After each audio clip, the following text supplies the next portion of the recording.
I'm Alec for A Fistful of Vinyl, live from the Palladium. I've got the Homeless Gospel Choir, Derek Zanetti, sitting here with me. Derek, how we doing? Pretty good. Cool.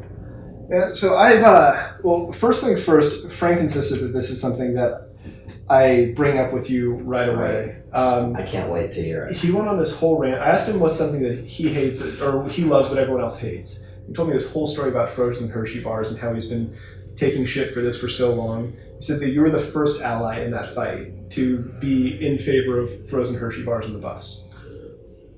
I like a double dessert when I can get one. And when you take a chocolate bar and you freeze it, not only do you get the chocolate bar, but you also kind of get like this popsicle that comes out in the beginning.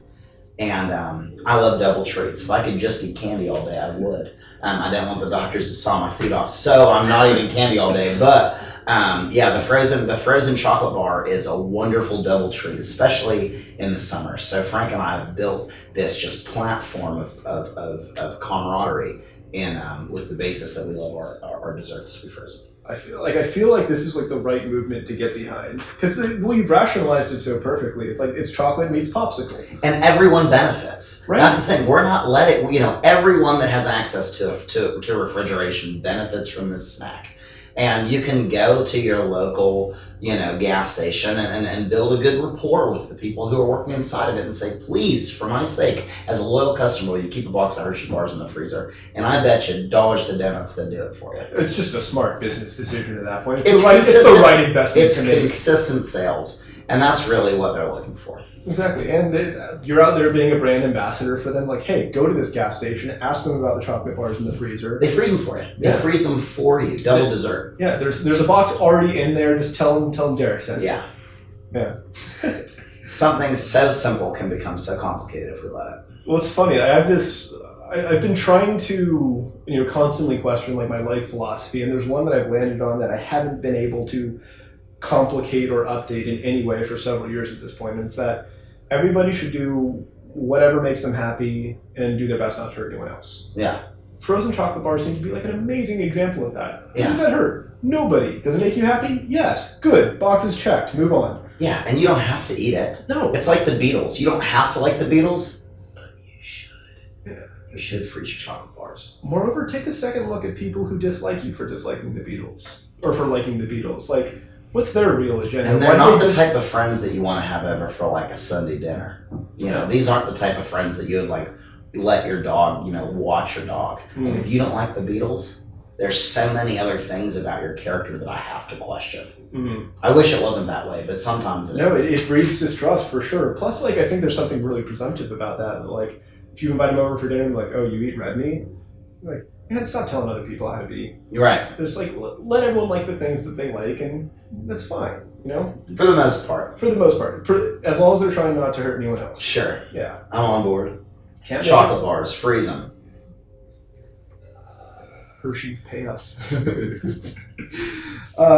So I wanted to talk to you kind of about your journey through music so far. It seems to me that you've recently hit this sort of milestone where you kind of hit a tipping point of sorts. You're much bigger than the last time we talked about recording, which, as you mentioned, this is the third time we've tried to do this, and it feels like you've passed a milestone every time since then. You were telling me about that European tour where you've had this amazing reception, and now you're playing the Palladium tonight. Talk to me about how that feels and kind of how it feels to pass each of these milestones. It's the best. It's the best feelings I could even imagine to describe. Hopefully people who make art want other people to see their art and want people to hear their music or whatever it is that you do. If you make a painting or you write a poem or you make a song, if you want people to see it, hopefully getting the most people to see it is the best case scenario. And I just feel like I've won the lottery. Frank happened to like my songs enough that he asked me to come on and do this whole world tour, and the people who like his music, his fans, or whatever you want to call them, also have taken a great liking to it as well, and I feel very fortunate.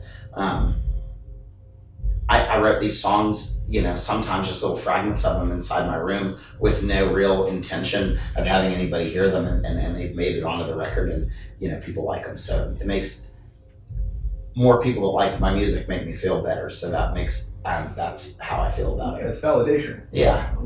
it's nice to know that something that you spent so much time on and something that you worked good towards, is being enjoyed by people who are different than you as well. There's people that I meet every single night that chances are good we might not have very, very many things in common, but we do have in common the 30 minutes of music that, we shared together that I happen to be responsible for.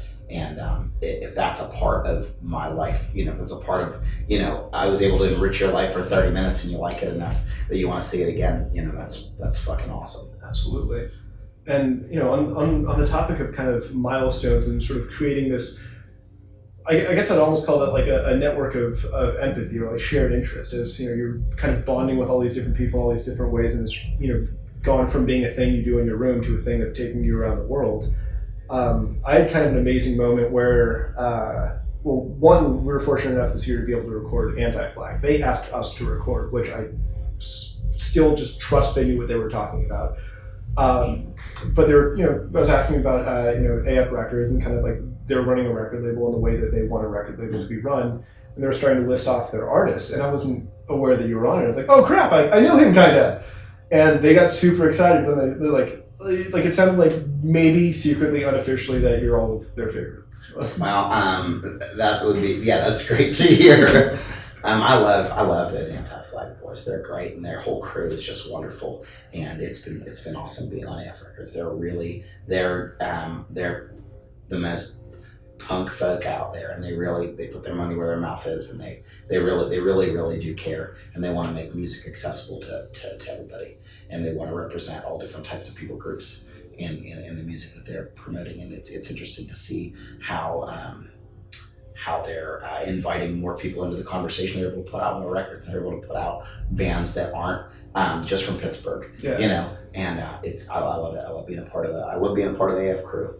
Yeah. And I have so much respect for their mission. Incidentally, is like very similar to ours, where kind of like I was saying, we try to pull in these artists who don't have the platform to. They're playing some like really meaningful music that deserves to be heard, deserves to be shared. But they don't have the platform to do so, because I think where we've gone from having like you need a producer to record you and like distribute you. Now we have sort of like an oversaturation problem where there's so much music out there that hearing the right thing is getting harder and harder. So we've kind of become curators of finding those little artists and helping to uplift them. But then for us to find like kind of our ways of promoting, which we don't have a promotional budget, we just kind of put it out there and hope people share it. Sure. We've been fortunate enough to have some bigger artists who believe in that mission as well. And that's ultimately why Anti-Flag said that they called us for the session, was that they saw us doing that for smaller bands. And they wanted to help use the pull that they have to uplift these bands that people may not have heard of. Sure. And that was just something I was so great. Like it almost made me cry, because I'm so used to just like it being like me and my crew who were trying to make that happen. And be like, oh my god, Anti-Flag, that's what I'm doing. I've been listening to you guys since I was 12. Right? Yeah. It's awesome. Yeah, there's that bit inside you that doesn't quite reconcile having somebody at that level believe in you. Sure. And it's amazing. It's like that's kind of the similar reaction that you did to being like, man, it's such a thing to be grateful for. Mm-hmm. And on the topic of you writing your music and writing the stuff that originally started in your room, I was listening to a lot of your music and kind of pulling out like the unifying elements. And to me, the two that stand out the most are sort of like the politically activistic elements and like the introspective mental health elements. And it's curious to me that you hear so much political music that I feel like there's sort of an onus to have something important to say if you're making political music, or at least have like a very educated position. But then the other side of it is, for mental health, it's such a personal experience that almost anybody could sing about it, but it takes like a special courage, a special like willingness to be vulnerable to actually like share that. So I wanted to talk to you kind of about those two elements in your music and and figure out what inspired you to be so like candid with mental health, and I guess as an extension of I'm getting excited ahead of myself. What inspired you to be so candid about like your experience with mental health? That's a wonderful question. I think the best thing that we can do is just offer our true selves. What in any atmosphere or in any arena, if you're a mail carrier, or if you work at the grocery store, or if you sing songs, or if you work at the bottling factory, or you're a shoe cobbler, or you're a roofer, anything that you're going to do, make sure that you're your most honest and genuine self. And I think that's the best gift that we can give to humanity and to others. And sometimes I try and write songs that are about like nothing, or about Larry the alligator, or falling in love and buying roses for somebody that you care about or whatever. And I just it would be nice to be able to write songs like that, but my thoughts are often consumed by the things that are the most pressing. And the things that I was dealing with, especially most recently when recording the Normal record, was my desire to be heard in regards to the war that was going on inside of my head. And the more I talked about it, and the more that I felt I could be honest with myself about it, the easier it was for me to make a bridge between myself and you, to relate to you better. And I started to realize that I wasn't the only sad person that there was, and I wasn't the only person that had this burden, or that struggles with mental health, or whatever. And the more I begin to talk about it, the more of a connection I've been able to have with other people who wish that they were able to talk about it in a more free way. Mm-hmm. And sure, I'm hiding behind a guitar, and there's fancy lights, and there's people that clap, so maybe it makes it feel easier for me to talk about what it feels like to be lonely or sad, or not be able to be in control of my attitude at times. And just being able to talk about it has given people a connection, and then it's also given me the courage to talk about it, even in a deeper way, and in a more transparent, honest way. Yeah. Well, one element of it that's always been personally vexing, I think that's the way I want to phrase that. One element of it that's always kind of vexed me is that, particularly with depression, which is the thing I've had the most experience with, is that it's so isolating. It has this way of masquerading as logic that convinces you that you're the only person that feels that. And that means you clam up. It also convinces you that the people who are closest to you, you'd be hurting them by trying to share it with them. So it makes you hide it. So to kind of resist that impulse and want to share that and have that answered by 100,000 people saying, I felt that, has got to be so reassuring, and also make you feel like your art is doing something important if it's giving people a call to respond to in that way. And I don't know, and mental health still has, I think we're moving in the right direction. Mental health still is such a stigma within culture, and I think if there's a way to change that, it'll be, I don't know who that is, but he just made me laugh because he's pushing his nipple against the glass. That's Brian. Hey, Brian plays in Lucero. He's Brian's the best. There's a lot of tattoos. He has a lot. Yeah, he has. There's not much room left for any new ones. I'll tell you that. I couldn't help but notice that the areola itself was still bare. Like maybe that's where the Homeless Gospel Choir tattoo goes. I've been working on a circle around there. I've been working on. I've been infiltrating his mind. Yeah. So, on the other side of that coin, of the mental health coin, you've got the sort of political activism. And broadly speaking, if there's a mission that your music can accomplish, what do you want that to be? What's the goal of activation? Just to question everything that you hear and you see and you witness. That there's so much information out there, and so much of that information is inaccurate. So much of what I was told as a child and taught through public education and through church and through things like that were roundly wrong. Were roundly wrong.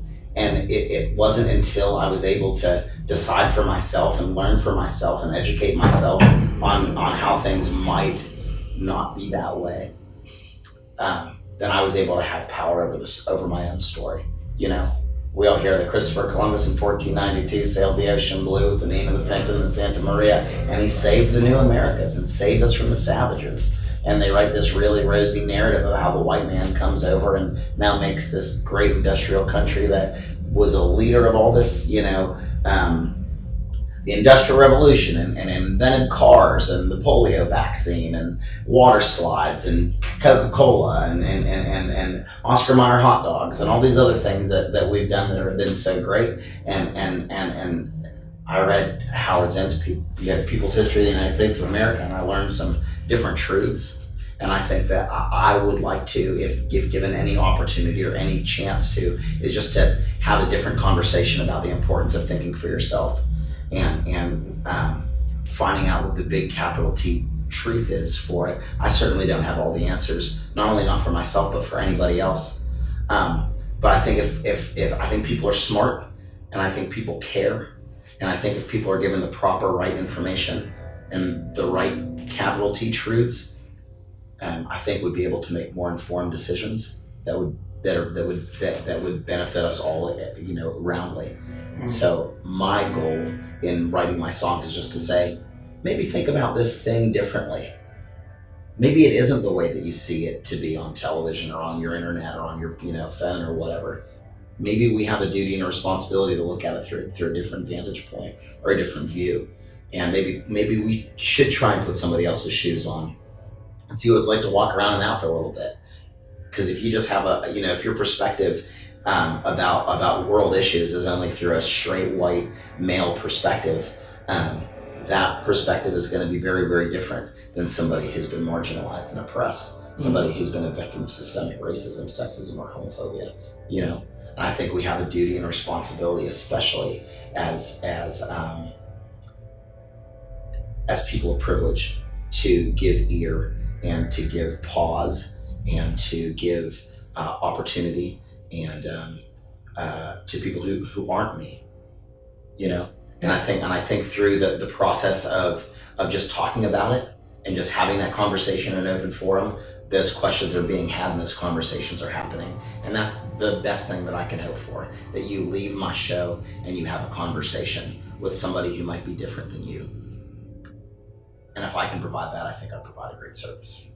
Has your growth in notoriety changed the way that you try to write your songs or convey that message? What I mean to ask is, you were writing songs in 2010, okay, and you're writing songs today. Okay. Does the subject matter and the perspective of those songs change based on who's listening? When you're writing, no, the songs are all about me. And they're still. It's the most narcissistic form of art you can possibly do. But it's also the truest. Right.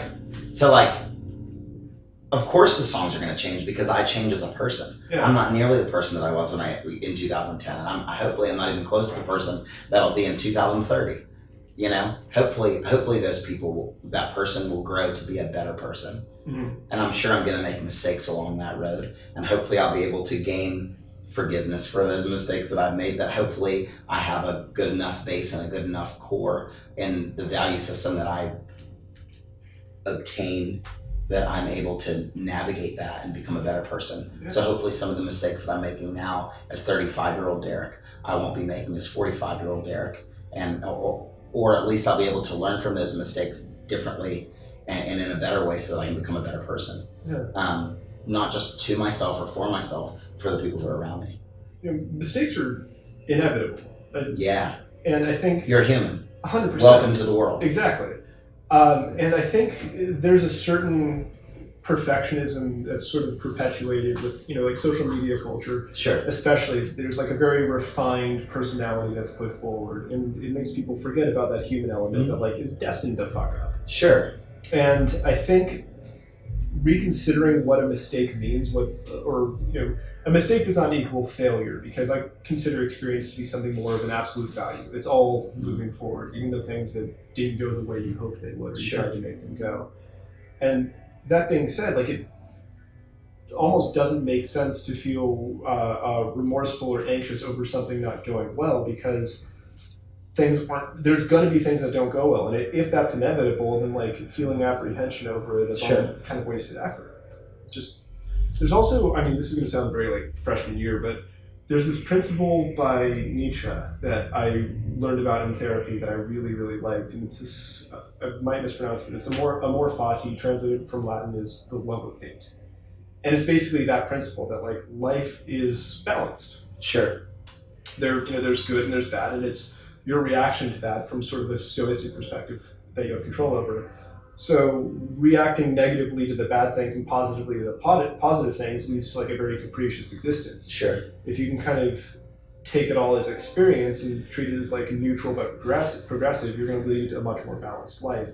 And I think, to accomplish a mission like yours, like, avoiding one, thinking that you've succeeded, you've crossed the finish line, and Sure. two, avoiding thinking that you failed. Two things that would prevent you from, talking about these important capital T truths that you're talking about. You're going to make mistakes. 100%. And you're going to keep making mistakes, and you're going to have egg on your face, and you're going to be wrong, Mm-hmm. and you're going to embarrass yourself, especially when you put your neck out on the line and you have something that you want to say. I think it does the world a great disservice for people to be afraid to make mistakes. I think it does humanity a great disservice. That if people are like, oh, I'd love to say something about this, or I'd love to help in some way, but I'm afraid if I'm not perfect in my interpretation of what's going on, that I'm going to be ostracized and silenced in some way. And I think that's caustic behavior. I think that it's terrible. I think it's the worst for you to be afraid to not chime in, for you to be afraid to voice your opinion, for you to be afraid to raise your voice on somebody else's behalf, because you're afraid of some sort of I might not be perfect in my understanding of it.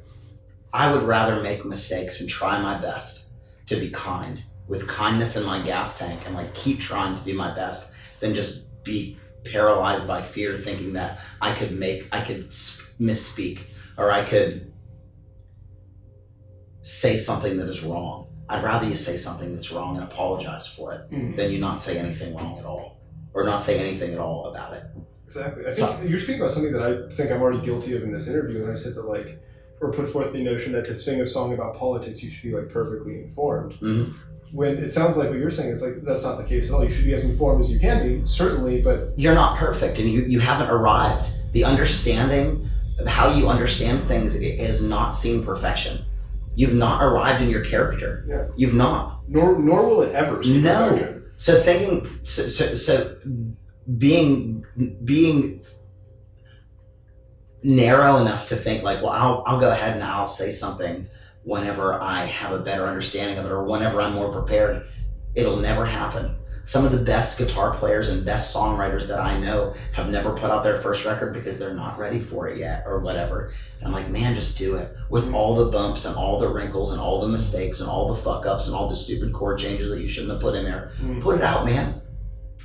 Yeah. I mean, worst case scenario, it's funny, there's a phrase I'm realizing that I've been using a lot in my life to encourage friends to, take that first step. It's like, this is going to be the hardest it's ever been. Like, if you're doing your first pull-up, if you're putting out your first record, if, you're writing your first poem, cooking your first meal, this might be the hardest it ever is. So, get out there and fuck up. Yeah. Go make the mistakes and learn from them. That's great experience that you're waiting on. Sure. And I think you're right in that there's this sort of perpetuation of discouragement for trying things that you're not going to be perfect at, which prevents you from not just being perfect, but from being good at anything if you're afraid to try all of it. Sure.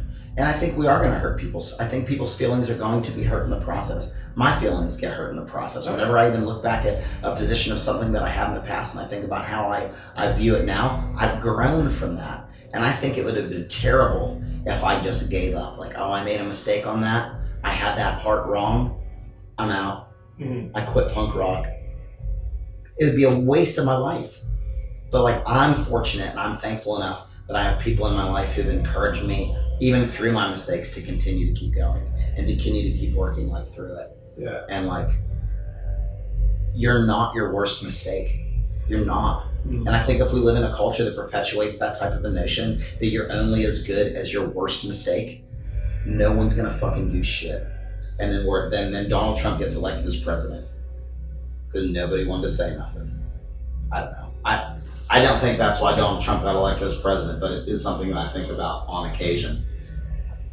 Fair. That's a public service announcement to the public. No, I mean, that's you putting your money where your mouth is you saying something wait a minute, I think something else about that, or I misspoke, or whatever. It's making sure that you're, I don't know, you keep updating the information, I guess is what I'm trying to say, and you're not afraid to say something and then lean in and make a public service announcement at my parents' camera.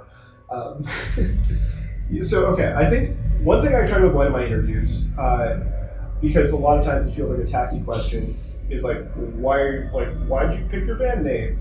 And I think I'm going to make an exception in this case, because what you said so far in this interview shows that you have such a perspective of empathy and progress and kind of like universal humanism, that I feel like you're making a statement perhaps on homelessness through being called that. Am I picking up on the right things here? What do you feel about that? There's 4 words in the name of the title: the Homeless Gospel Choir. Right. Or choir is a group of people making a joyful noise together. Yes. Gospel is supposed to be the truth, capital T truth. You know, people say, "I'm telling you the gospel truth." You ever heard that saying before? Homeless is referring to not necessarily a physical version of home, but maybe a mental state of what homelessness happens to be. Finding like you don't find your place, or you don't have a solid, steady place to be, or you don't quite know where you fit in at. And the refers to one as singularity. So it's a reference back to myself in a very real way. The definitive way. You're not a homeless gospel choir, you're the homeless gospel choir. Yeah. And my goal in that name and in that expression is to create an atmosphere of inclusion where people who feel like they've been maybe forgotten or left out or picked on or bullied can get together and sing a song of hope, like a gospel choir would. A true gathering of like music and art. And I wanted to have the name reflect that, and that's why I picked it. Well, it's interesting too, because now that segues into the conversation that we were having off camera about punk and like kind of what it was, or at one point signified versus what it does now, and sort of the disparity between the way bands or people or artists treat those two things. So broadly speaking, what is punk to you? Freedom. Any type of art that you make that is free, that says something. It doesn't matter to me if you have a band or you just play an acoustic guitar. If you have a penny whistle and a tambourine, you're doing something that's original and that's different and that's weird and that you mean. And that's what punk is to me. I love the Ramones. I think they're a great band, but like I don't need to hear 85 bands that sound like the Ramones. It does nothing for me. I want to hear something that's different. You know, Bjork is punk to me. You know, it's different and it's weird and it's unique and it's special to the thing that they're making, and it's like really good to see. I consider that to be much more punk than listening to like The Exploited or GBH, which are just taking a pre-formed formula of what punk is supposed to sound like and then just dressing the part or whatever. I'm not to say that I don't like, you know, I mean I don't, but not to say there's anything wrong with those bands, but like doing something that's different and challenging boundaries is well more punk to me. So going to see Bjork dress up like a swan and burp into a microphone for 2 hours is well more punk than going to see like, I don't know, The Exploited. Yeah. And what about this idea of inclusion? Well, we're talking about as well as, you know, if we're talking about the choir and sure. I think that for me, I do better with others. I thrive. I'm more successful. Yeah. I have better feelings. I have better thoughts. I get to be more creative. And I feel like the best version of myself that I can be is in the company of other people who carry that same thought. So my goal in doing it is to, I don't mean to say kids, everybody that comes to the punk show is a kid. So whether you're 40 years old or whether you're 12 years old, like the kids at the punk show, that's just like, we never quite grow up. Yeah, right? So like, I tell kids at every show, like, fucking start a punk band. Do it. Get your friends together who also are weirdos and just learn instruments and start a punk band and just go out there and just do it. And like, it's super encouraging to me to go back to Omaha, Nebraska, or Milwaukee, Wisconsin, or Spokane, Washington, and the kid that I said, learn how to play guitar and write some songs with your friends, they fucking do. And sure, maybe some of those bands are terrible, but they're doing something. Yeah. And I was super terrible, and I'm still super terrible at playing music at times. Like, they're doing it, and they're like, this feels good. This is a good feeling to be together with other people that are different than I am. And we're making this thing called art together, and we really like it, and that's why we're gonna keep doing it. And like, I like the idea of making it inclusionary, being different, and like not just having it just be a homogenous, everybody looks and talks and dresses and sounds the same and has the same experience. Like I want it to be a very inclusive atmosphere where everyone's looking different and everybody's coming from a different place, and we're able to learn from and accept and grow with those people equitably. Yeah, and I think, part of that idea that really speaks to me is one that I always try to uplift in, the project that we're doing is this idea of sort of egalitarianism of, everybody has the capacity to be here where we are. Sure. And there's nothing intrinsically that separates us from like somebody who's sitting at home watching this or thinking that we've done something impossible. And I think one of the efforts that I make to kind of help remind people of that is to kind of promote an idea that artists aren't just musicians, or musicians aren't just musicians. There's human beings behind that. So there's kind of a little game we play in our interviews, if you'll indulge, where... Yeah. You know what this is? That's a Dungeons and Dragons dice. It's 12. Is it 12-sided? No, it's more than 12. That is a D20. So okay. I have a list of questions that are, vaguely humanizing. They don't have much to do with playing music, but they're basically questions that any person who's a fan of music could answer. Okay. So let's give that a toss and onto the floor. Onto the floor. Kirk, we'll get a shot of it. What we got? And I think it's a 9. That is a 9. All right. The question is, what is your favorite made-up band name? Band name that you've made up? Real Bad Anxiety. Real Bad Anxiety. So, me and Sue from War on Women. Okay. And Brian from Lucero. And a bunch of other friends have always talked about just being in this like super grimy, like D-beat hardcore band about mental illness and mental health called Real Bad Anxiety. Like 45 seconds long. I don't want to do my homework. All I want to do is eat pizza. Fuck you, Dad. I just want a root beer. Like, just like super fast, like fucking punk songs, like DC hardcore punk songs. And we were going to be in a band called Real Bad Anxiety. And we never did. Do you think you ever will? Just like, for sure. That'd be a great Halloween. It would be great if we could get together for a weekend, record like 8 songs, and then just play like dress up like burglars and play as Real Bad Anxiety. That would be fun. I love it. So I also like to end my interviews with kind of 2 questions that go hand in hand. 1, what's on your playlist right now? And 2, name like an artist or 2 that you feel like deserves more attention than they're getting currently. What's on my playlist now is Chad Van Galen's Light Information. A new album that Sub Pop put out is a smash. The new Hot Snakes record, Jericho Sirens, is so good. I listen to that pretty good. I just picked up some Sun Ra vinyl last night. I can't wait to take that home and listen to it. So that's what I'm listening to. That's what's on my mix right now. So it's pretty diverse, I guess. Yeah. But something amazing artists. Something that's new that I think you should check out. That I think is good. Something that deserves a shout out on a bigger platform than it's been able to reach so far. There's an amazing band from Pittsburgh, Pennsylvania called Rue. And ROO? RUE. RUE, okay. And they played my record release show in August of last year. And I think they're just remarkable. I think they're writing great songs. Very, very earnest and honest and transparent and just beautiful songwriting. So I would suggest Rue from Pittsburgh, Pennsylvania as a new upcoming band that I think has a lot of potential. Cool. Well, awesome. I'm excited to check it out. Thanks very much for having me. Out with us. us. Super We're fun. Gonna record some songs now. Yeah.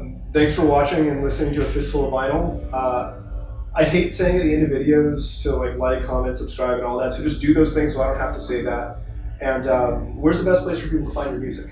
If you just go to the internet, I have a 24-hour website that's open 24 hours a day. As long as the internet's open, my website is open, and you can go to it and you click all the different links on Twitter and Instagram and Facebook. And then you could even go to the .com itself and you can, buy music with your money and find out where my next shows are going to be. So I would encourage y'all just to go ahead and find your nearest internet cafe and log into the internet, and you can go to thehomelessgospelchoir.com and all your dreams will come true. There you go. Presuming your dreams are listening to the Homeless Gospel Choir, then like... Even beyond just normal dreams, like not just dreams that are involving me, your other dreams will come true too. I don't have any proof that you're just going to have to go on blind faith on this one. I'll put a little legal disclaimer. Yeah, I don't want to be fucking responsible for broken dreams. On the hook. Yeah.